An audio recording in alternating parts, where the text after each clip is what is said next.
A shocking and surprising case. In the heart of Ohio, a peaceful community was forever changed when Sierah, a young cyclist, mysteriously vanished. Her disappearance led investigators to James Worley, a local machinist whose ordinary facade masked something far more sinister. This story takes us through shocking evidence, a dramatic trial, and the ripple effects that continue to impact cold cases across 3 states. Like, subscribe, and join us as we uncover how a single case exposed what might be decades of hidden crimes in rural America. Remember to tap that subscribe button. More thought-provoking stories are posted weekly. In the quiet town of Sylvania, Ohio, Sierah Joughin entered the world on a cold winter day, February 11, 1996. Growing up in a busy household filled with love and laughter, Sierah found herself surrounded by 4 siblings, 2 sisters and 2 brothers, who became her best friends and strongest supporters. Their home was always bustling with activity, from family game nights to weekend barbecues that brought the whole neighborhood together. Sierah showed her athletic talent early in life, becoming a star player on her school's volleyball team, where she led them to 3 regional championships and earned the title of Most Valuable Player in her senior year. Life seemed to smile upon Sierah when she met Josh Thompson during their freshman year of high school. Their love story began simply enough, sharing lunch tables, studying together after school, and cheering for each other at sports events. As their relationship bloomed over the next 4 years, they became the couple everyone in school looked up to. They spent countless hours planning their future together, even visiting jewelry stores to look at engagement rings. Their dreams included a small house near the lake, 2 golden retrievers, and weekend trips exploring small towns across America. After graduating high school in 2014 with honors, ranking 5th in her class of 223 students, Sierah made the practical decision to attend the University of Toledo, located 50 kilometers from home. She chose to study human resources management, inspired by her Uncle David's successful metal processing factory, where she hoped to work after graduation. Despite being away at college, Sierah maintained a perfect 4.0 GPA while working part-time at the university library to save money for her dream trip to Italy, which she eventually took during spring break of her sophomore year. By the summer of 2016, Sierah had completed 2 years of university with outstanding results, including making the dean's list 4 consecutive semesters. She decided to continue her studies remotely from home, allowing her to begin an internship at her uncle's factory, where she quickly impressed everyone with her work ethic and innovative ideas. Her supervisor noted that Sierah had already implemented 3 new employee engagement programs that increased workplace satisfaction by 27% according to their monthly surveys. July 19, 2016 started like any other summer day. Sierah was excited about her new bicycle, a blue Schwinn mountain bike she had saved up for 3 months to buy. At around 5 p.m., she decided to ride to Josh's house wearing her favorite yellow sundress and carrying a backpack with homemade chocolate chip cookies she'd baked that morning. The weather was perfect for cycling, with a gentle breeze and temperatures around 24 degrees. Sierah texted her mom a picture of herself with her new bike before heading out, promising to be home for dinner. The evening took a dark turn when Sierra's mother returned home at 9 p.m. to find the house empty. Initially unconcerned, assuming her daughter was spending time with Josh, worry set in when Josh called at 10:30 p.m., revealing he hadn't seen Sierra since 7 p.m. A frantic search began, with family members and friends calling hospitals and checking local spots Sierra frequented. The Sylvania Police Department launched an immediate investigation despite Sierra being legally an adult, recognizing the unusual circumstances of her disappearance.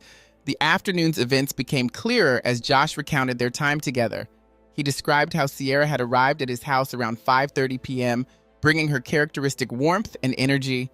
They decided to enjoy the beautiful summer evening with a countryside ride, Sierra on her new blue Schwinn bicycle and Josh following on his 2015 Kawasaki Ninja motorcycle.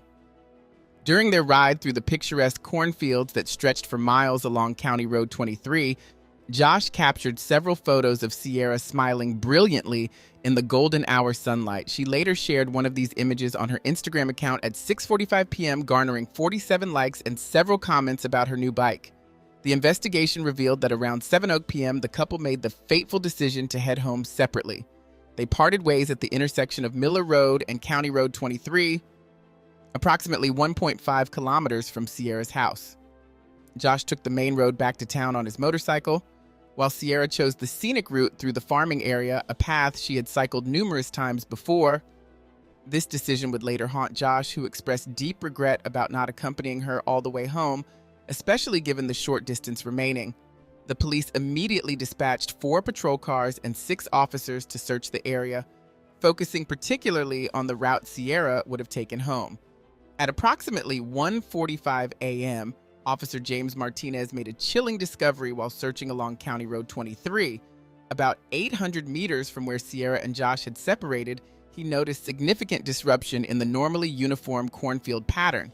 Using his department-issued Maglite flashlight, Martinez followed the disturbed path into the field and found Sierra's bicycle lying on its side approximately 30 feet from the road.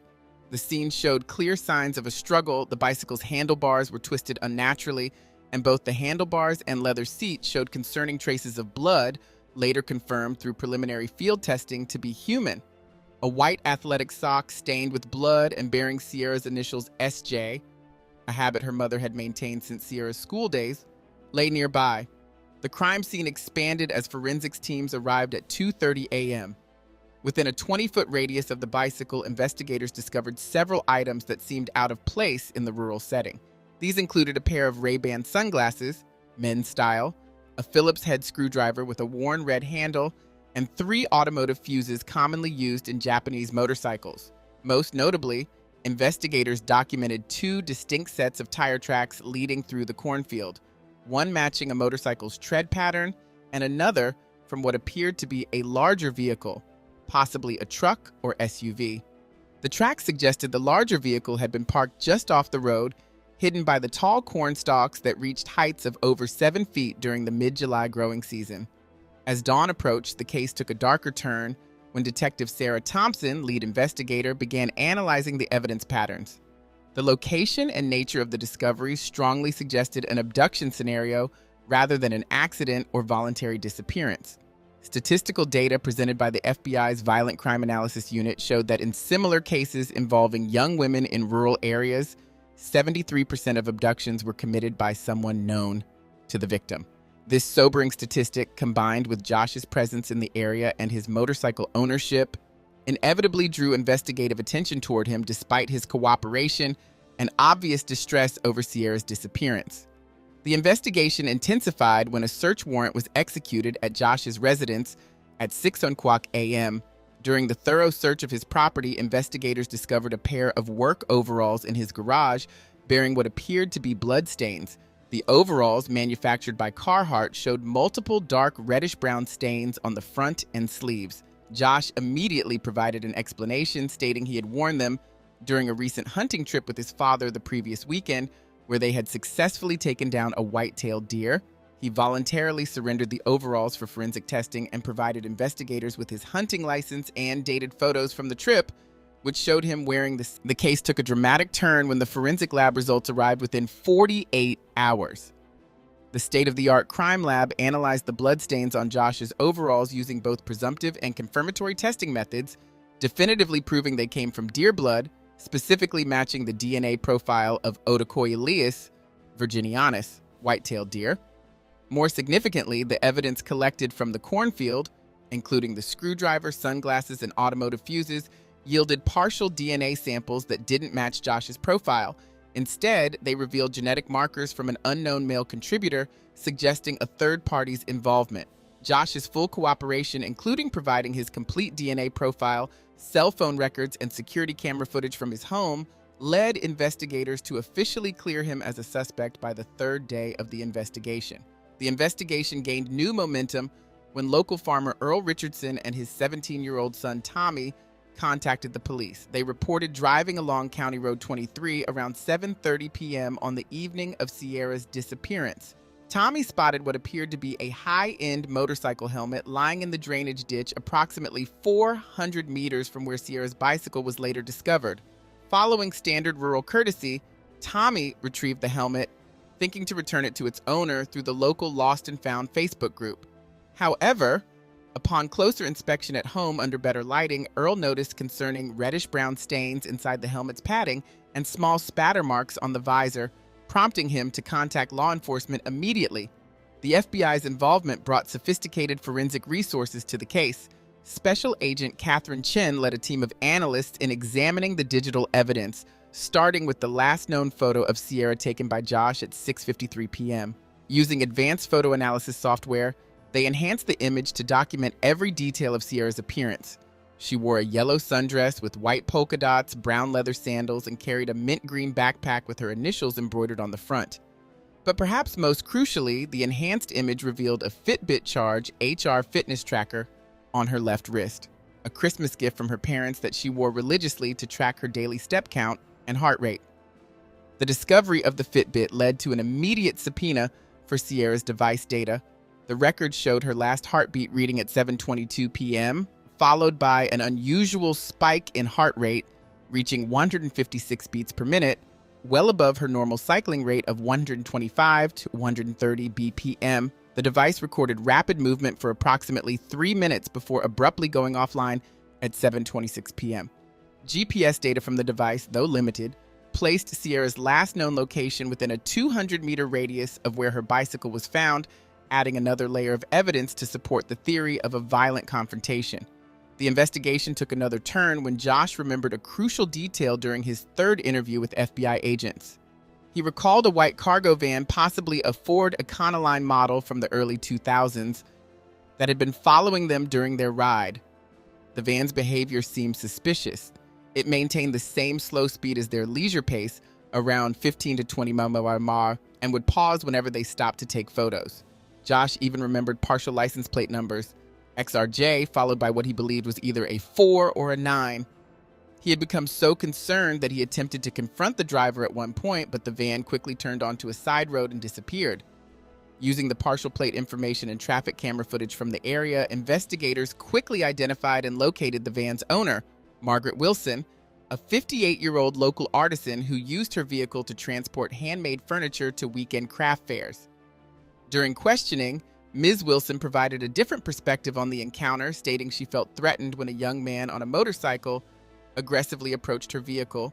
She explained that she was simply driving slowly because she had several delicate stained glass pieces in her van and was trying to find the correct turnoff for a client's house. Her alibi was solid.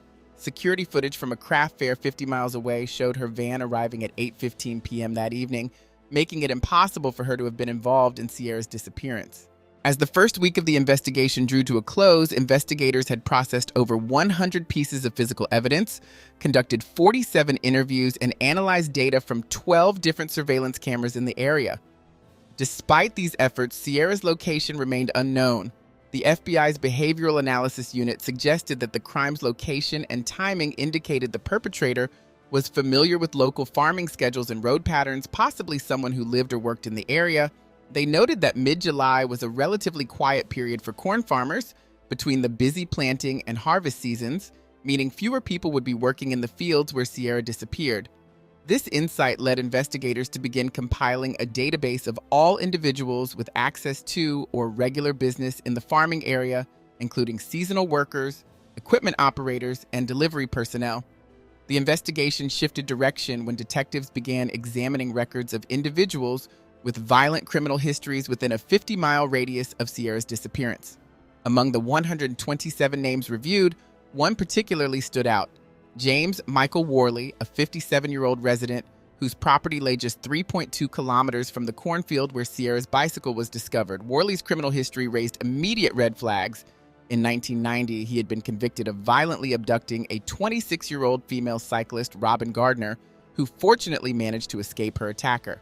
The details of that case bore haunting similarities to Sierra's disappearance. Both victims were young women on bicycles, both incidents occurred on rural roads, and in both cases, a screwdriver was involved as a weapon. This pattern was too specific to ignore, prompting investigators to prioritize Worley as a person of interest. A team of 8 detectives and 2 FBI agents arrived at Worley's sprawling farmhouse at 6:15 a.m. on July 25, 2016. The property, a vast 120-acre expanse inherited from his father, included the main residence where Worley lived with his elderly mother, 3 storage barns, a workshop, and several abandoned vehicles scattered throughout the property.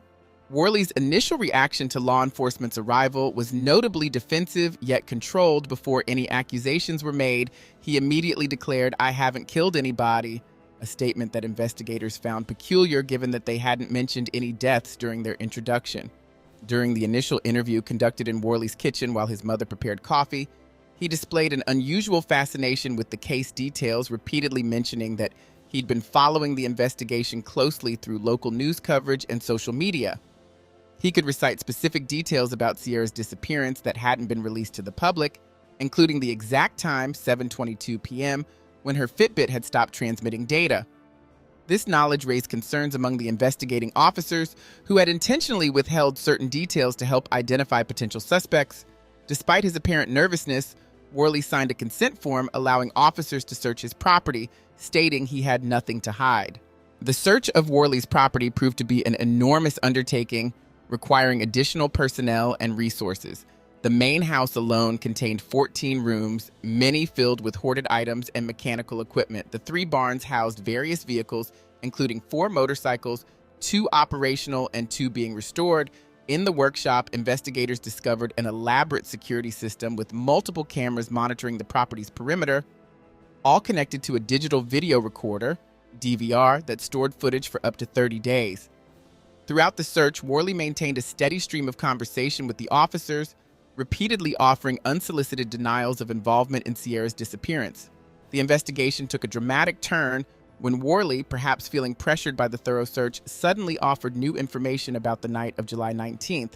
He claimed that around 7:30 p.m., he had been riding his restored 1985 Honda Shadow motorcycle along County Road 23 when it experienced mechanical problems near the spot where Sierra's bicycle was later found. According to his account, he noticed a bicycle lying in the field and decided to investigate, pushing his motorcycle through the cornrows. During this excursion, he claimed to have accidentally dropped several items, including automotive fuses for his motorcycle, his favorite Ray-Ban sunglasses, and a screwdriver he'd been using to repair his bike. Most notably, he mentioned losing his helmet in the field, an item that hadn't been publicly connected to the case at that point. The investigators' skepticism intensified when a crucial witness came forward later that same day. Martha Reeves, a local school bus driver returning from a late summer program, reported seeing a white commercial van driving erratically on County Road 23 between 7:15 and 7:30 p.m. on July 19th. She provided detailed information about the vehicle, including its license plate number, XTR 4879, noting that it caught her attention because it was traveling well above the speed limit and swerved several times across the center line. She also observed that the van's rear doors appeared to be secured with an unusual bright orange bungee cord. This information proved particularly significant because surveillance footage from a gas station 3 miles away had captured a similar van with an orange bungee cord on its rear doors at 6:45 p.m. that evening. The witness statement prompted investigators to review Worley's vehicle registrations, revealing that he owned a 2002 white Chevrolet Express van with a license plate matching all but one digit of the number provided by Ms. Reeves. Furthermore, during their search of his property, officers had noticed several orange bungee cords in his workshop that matched the description given by the witness. When confronted with these connections, Worley's demeanor changed noticeably. He became agitated, insisted on speaking with a lawyer, and withdrew his consent for the property search, forcing investigators to suspend their examination while they pursued a formal search warrant. The investigation intensified when detectives executed a search warrant on James Worley's white Chevrolet Express van discovered parked behind his workshop under a weathered green tarp. The vehicle's interior revealed a disturbing collection of items that suggested premeditation. 3 black ski masks with the tag still attached, 4 rolls of industrial-strength duct tape, 2 packages of heavy-duty plastic zip ties, 100 count each, law enforcement-grade Smith & Wesson handcuffs with keys, and a detailed road map of the county with certain rural routes highlighted in yellow. While these items alone weren't illegal to possess, their presence, combined with Worley's history of abducting a female cyclist in 1990, elevated investigators' concerns. The van's cargo area had been recently cleaned with bleach, but forensic technicians using luminol detected traces of blood spatter on the interior walls. The most alarming discovery came during the thorough search of Worley's largest barn, a weathered red structure approximately 200 feet from the main house. Behind a false wall cleverly disguised as a tool rack, investigators discovered a hidden room measuring 12 by 15 feet. The space contained a queen-sized inflatable mattress secured to the concrete floor, heavy-duty chains bolted to the walls at strategic heights, and a small dorm-sized refrigerator. The room's walls had been soundproofed with egg crate foam material and a sophisticated ventilation. The hidden room yielded even more disturbing evidence. Investigators discovered a metal lockbox containing what appeared to be trophies, 17 women's undergarments of various sizes and styles, 3 of which showed blood stains and signs of forceful removal. Also found were numerous photographs of unknown women taken from a distance, suggesting surveillance, and a notebook containing detailed descriptions of women's daily routines, including their regular cycling routes. A strong chemical smell permeated the space, and subsequent testing revealed high concentrations of bleach and industrial cleaning agents. Most disturbingly, investigators found recent receipts for zip ties, duct tape, and cleaning supplies dated just days before Sierra's disappearance. During interrogation, Worley offered an elaborate explanation for the hidden room, claiming it was part of his amateur adult film production studio. He insisted the chains were for consensual activities, the cleaning supplies for general maintenance, and the undergarments were props for his productions. When questioned about the blood evidence, he changed his story several times, first claiming it was from butchering deer, then suggesting it might be from an injury he sustained while working on his motorcycles. However, his explanations couldn't account for the sophistication of the room's restraint systems or the systematic collection of personal items from multiple victims. The interrogation lasted over 6 hours, during which Worley's statements became increasingly contradictory and evasive.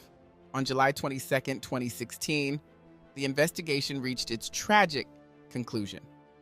During an extensive grid search of Worley's property involving 75 law enforcement personnel and cadaver dogs, officers discovered freshly disturbed soil in a remote corner of a soybean field.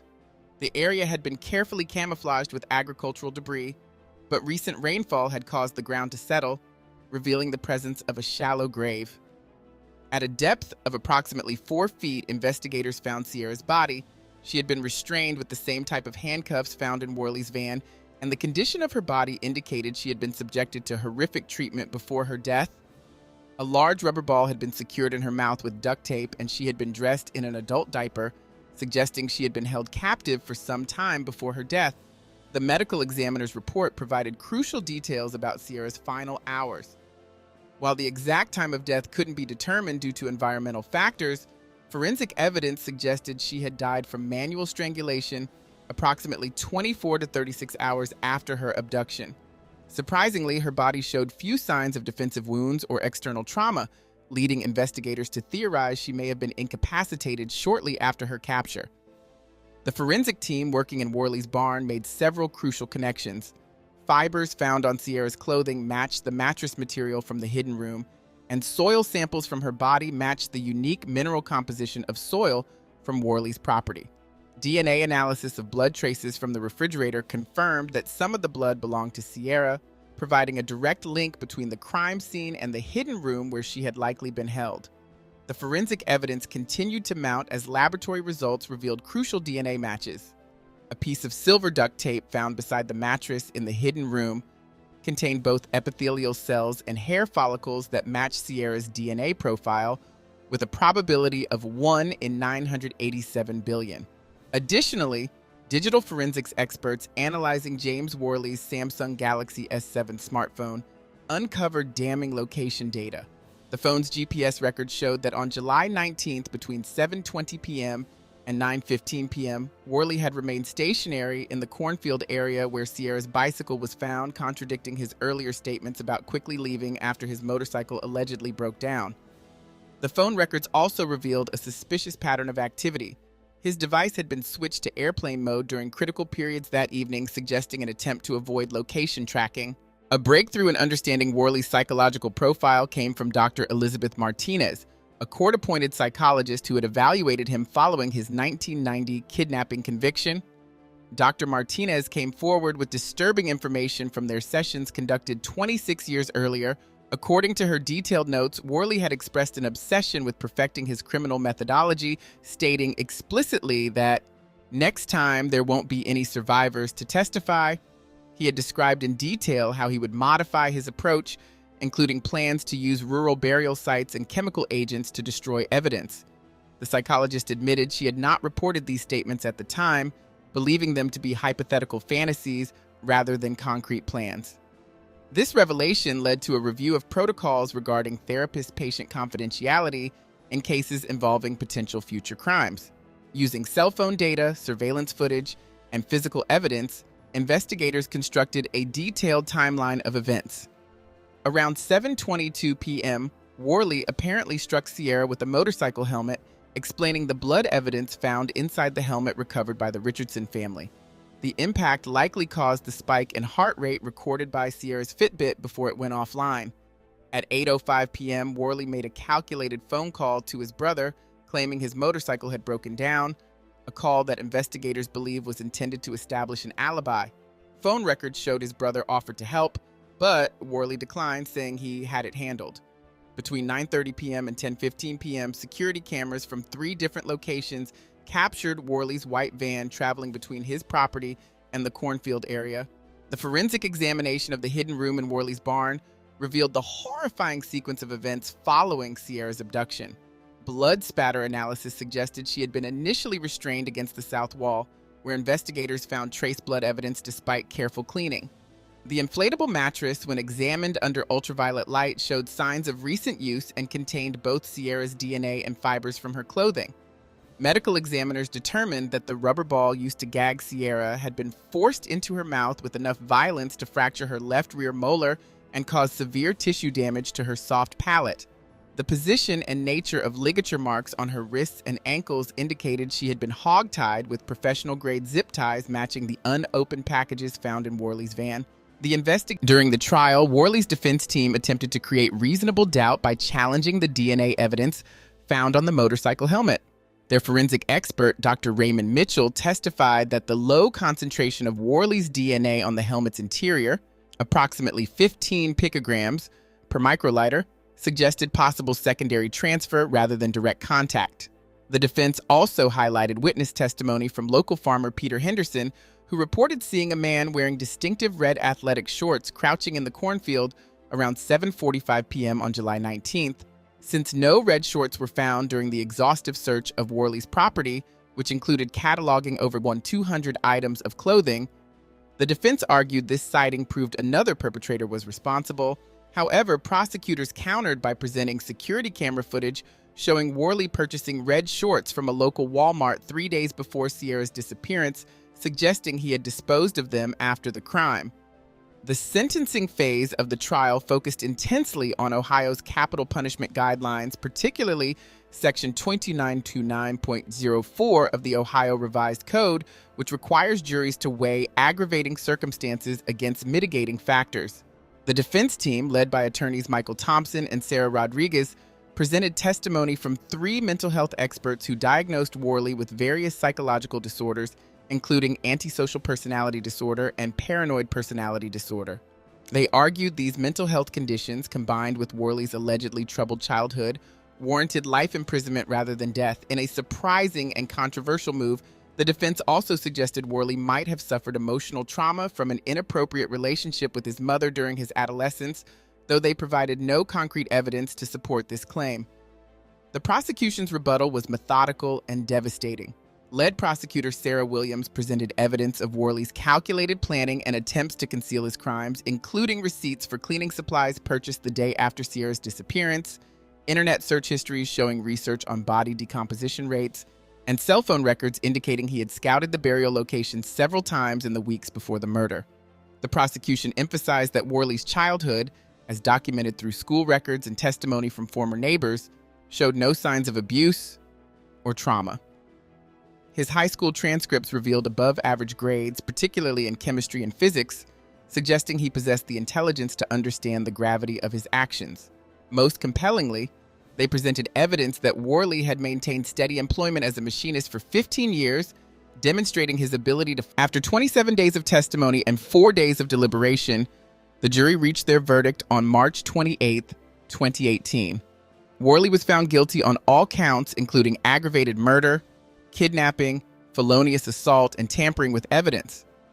The jury determined that the aggravating factors, including the cruel nature of the crime, Worley's prior conviction for a similar offense, and evidence of extensive premeditation, significantly outweighed any mitigating circumstances. Based on their recommendation, Judge Michael Anderson sentenced Worley to death, setting an execution date of May 20th, 2025, at the Southern Ohio Correctional Facility in Lucasville. During the sentencing, Worley maintained his innocence, delivering a rambling 45-minute statement that alternated between proclaiming his innocence and offering cryptic comments about other missing persons cases. The conviction prompted investigators to re-examine numerous cold cases within a 200-mile radius of Worley's property. The FBI's Violent Criminal Apprehension Program, VICAP, identified 14 unsolved disappearances between 1990 and 2016 that shared similarities with Sierra's case. Young women who vanished while engaging in outdoor activities, particularly cycling or jogging along rural roads. Detective Sarah Martinez, who led the original investigation, began coordinating with law enforcement agencies across 3 states to review these cold cases. Of particular interest were 3 disappearances that occurred within 50 miles of Worley's property, all involving women in their early 20s who vanished while riding bicycles. While DNA testing continues on evidence from these cases, investigators face significant challenges due to the age of the evidence and changes in forensic technology over the decades. As Worley awaits his scheduled execution on death row, the impact of Sierra's case continues to reverberate through the criminal justice system. Her tragic death led to several significant changes in local law enforcement procedures, including the implementation of rapid response protocols for missing adults and enhanced evidence collection procedures in rural areas. The Sierah Joughin Memorial Foundation, established by her family in 2019, works to promote cycling safety and supports families of missing persons. The foundation has successfully advocated for the installation of emergency call boxes along rural cycling routes and provides free GPS tracking devices to cyclists in Ohio.